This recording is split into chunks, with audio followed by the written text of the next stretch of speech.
Oke, assalamualaikum warahmatullahi wabarakatuh. Pada kesempatan kali ini saya akan menjelaskan sedikit yang saya tahu tentang mesin CNC. Sebelumnya nama saya Fajar Septian dari kelas TI 23H. Lanjut. Yang pertama, apa itu CNC? CNC adalah Computer Numerical Control, adalah teknologi otomatis pada mesin perkakas. Automation tool yang digunakan komputer untuk mengontrol pergerakan dan proses pemotongan secara presisi. Jadi mesin CNC adalah mesin perkakas seperti mesin bubut, mesin freeze, mesin bor, atau mesin potong yang digerakkan oleh program komputer, G-code atau M-code, bukan dikendalikan secara manual oleh operator.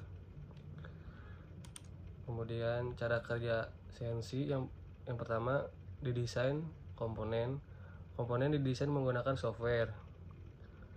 Yang kedua, komponen CNC didesain diubah menjadi kode perintah menggunakan CAM software. Kemudian eksekusi program dimasukkan ke mesin CNC. Mesin membaca perintah untuk menggerakkan pahat, spindle, meja, dan lain-lain. Yang keempat, ada proses pemesinan. Mesin dilakukan pemotongan secara material sesuai program dengan ketingkatan presisi tinggi. Kemudian ada kelebihan mesin CNC dibandingkan dengan mesin konvensional lainnya. Yang pertama, ada akurasi dan presisi lebih tinggi tentu. Kemudian proses lebih cepat dan efisien tentunya. Kemudian dapat membuat bentuk kompleks yang sulit dikerjakan manual. Minim kesalahan operator, mudah mengulang proses produksi.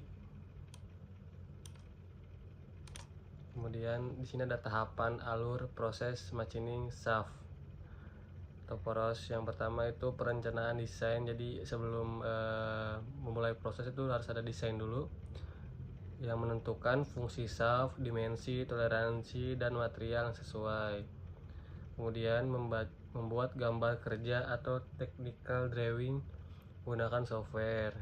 Terus juga pemilihan barang baku, jadi nggak semua barang bisa masuk ke proses ini, jadi ada bahan-bahan tertentu. Yang pertama, memilih material, contoh baja karbon, baja paduan, stainless steel sesuai spesifikasi.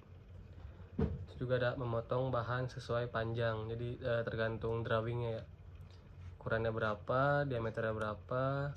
Kalau udah dapat barulah. Kemudian setup mesin, memilih mesin bubut, turning, freeze, milling, bor, drilling, dan sebagainya. Memasang bahan pada cak atau fixture di mesin. Jadi cak itu seperti pengunci di mesin itu. Jadi barang dimasukkan jadi kunci oleh cak.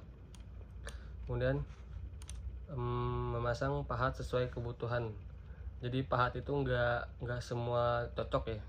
Jadi pahat itu harus lebih keras dari materialnya.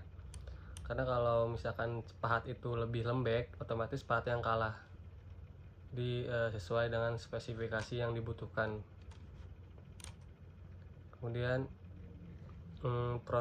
proses pemesinan utama machining operation. Yang pertama ada press facing, meratakan ujung shaft. Jadi kalau misalkan material yang nggak rata itu harus diratakan terlebih dahulu agar lurus dan bersih. Kemudian ada proses turning atau pembubutan diameter. Membuat diameter shaft disesuaikan dengan desain yang tadi kita harus tentukan terlebih dahulu. Terus ada proses roughing dan finishing. Jadi proses roughing itu seperti proses pemakanan material yang tidak terpakai. Contohnya misalkan seperti pulpen ini, misalkan ini material, jadi kita hanya butuh setengah misalkan. Jadi roughing proses itu membuang barang atau material yang tidak terpakai. Nah, kemudian untuk selanjutnya ada finishing. Jadi ketika sudah dipotong kan jadi ujungnya itu kasar atau misalkan ada bercak bekas potongan, kemudian itu harus diratakan terlebih dahulu. Kemudian ada grooving, alur, membuat groove atau jika diperlukan. Jadi seperti alur itu tergantung barangnya, memakai atau tidak. Kemudian ada threading ulir, membuat ulir pada shaft jika diperlukan. Nah, sama seperti grooving, jadi tergantung desain dan barang yang telah dipilih. Kemudian drilling atau boring, lubang. Jika shaft memerlukan lubang di tengah, dilakukan proses pengeboran. Berarti misalkan barang seperti ini jadinya jadi membutuhkan diameter lubang di tengahnya, itu harus di drilling atau di boring. Kemudian milling, jika ada fitur khusus, misalnya membuat keyway atau alur pasak menggunakan mesin fresh.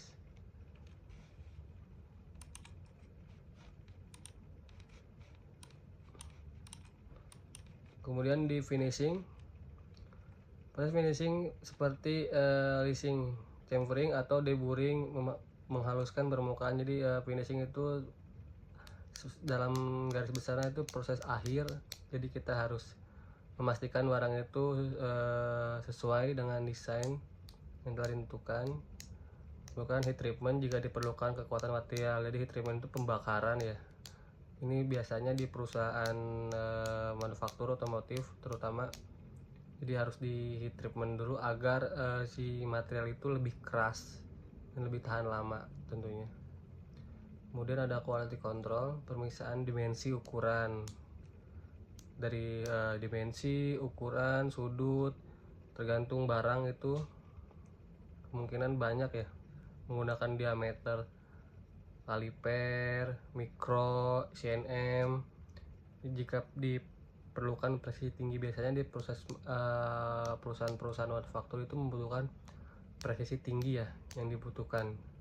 Otomatis diperlukan untuk mesin CMM, coordinate measure matching. Jadi tergantung mesin itu pengecekan apa. Kalau pengalaman saya untuk mesin CMM itu kerataan ya, kerataan, kemiringan. Kemudian ada memastikan shaft sesuai spesifikasi gambar kerja, pengemasan dan penyimpanan. Jadi pengemasannya seperti apa, terus penyimpanan di mana. Biasanya kalau misalkan barang-barang seperti baja kan gampang karat ya. Nah, jadi harus sesuai penyimpanannya, tidak sembarangan. Kemudian shaft yang sudah dibersihkan dilapisi anti karat seperti minyak A300 karena rentan karat. Kalau misalkan karena air itu pasti akan mudah karat. Lalu disimpan atau dikirim kepada customer. Jadi tergantung customer itu mintanya kapan. Kalau misalkan sepengalaman saya bekerja di perusahaan manufaktur, jadi barang yang akan dikirim besok itu biasanya barangnya sudah ada hari ini. Jadi 1 hari, jangkanya 1 hari, tergantung perusahaan juga sih kalau itu. Cukup sekian yang bisa saya sampaikan, kurang lebihnya mohon maaf. Saya akhiri. Assalamualaikum warahmatullahi wabarakatuh. Terima kasih.